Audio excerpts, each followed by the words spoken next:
उस दिन कौरवों की राजसभा में अपमानित हुई औरत, एक स्त्री की गरिमा हुई आहत और आरंभ हो गया काल चक्र का सबसे प्रचंड युद्ध, महाभारत।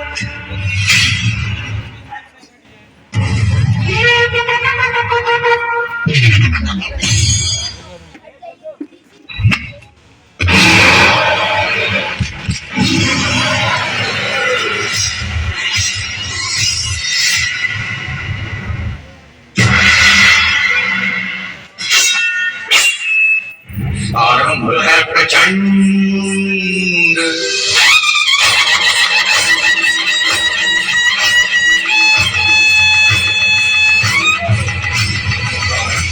प्रचंड बोल मस्तकों के झुंड, आज जंग की घड़ी की तुम गुहार दो।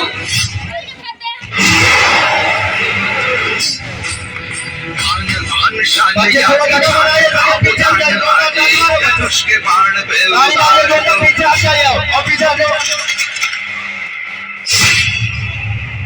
निर्णय होगा कि कौन पहनेगा मुकुट और कौन झुकाएगा सिर।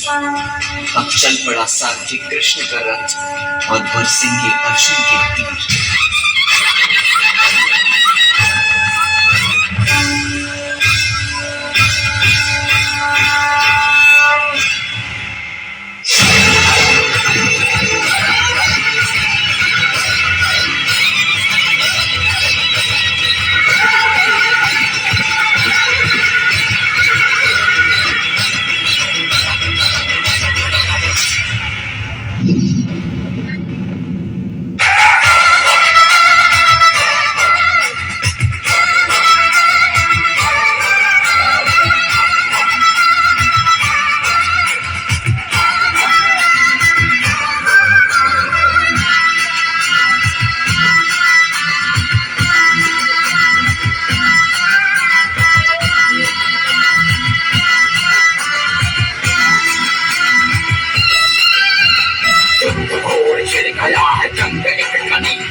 चल पड़े तो मर गए, नदी यहाँ बह रही खराब लाल नदी नदी नदी नदी नदी नदी।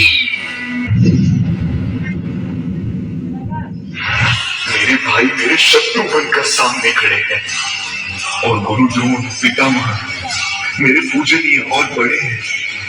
कैसे उठाऊं उनके सामने शस्त्र? करे सो प्राण दे, जो करे सो प्राण ले।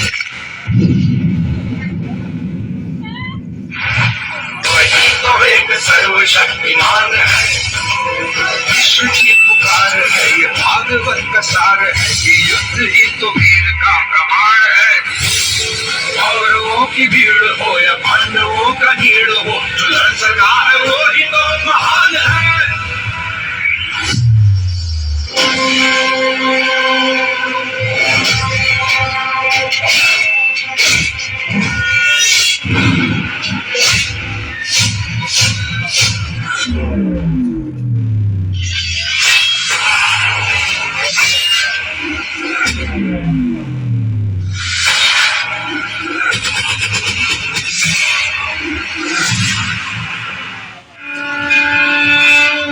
यदि ना बढ़ता तो ये युद्ध कदाचित ना होता। धर्मराज भी स्वयं कभी अपने संयम को ना खोता। एक नारी का वस्त्र हरण स्वयं तुम याद करो। छोड़ दो रिश्तों की डोर और अधर्मियों का नाश करो।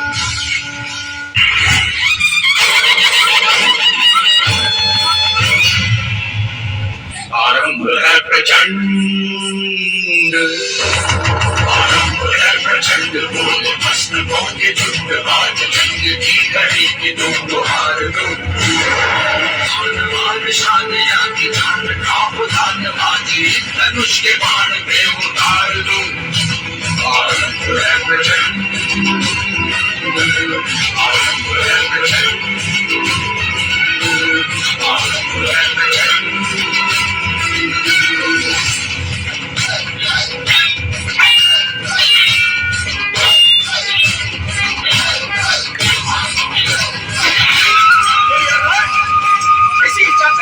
द्रौपदी को बिठाना चाहता था।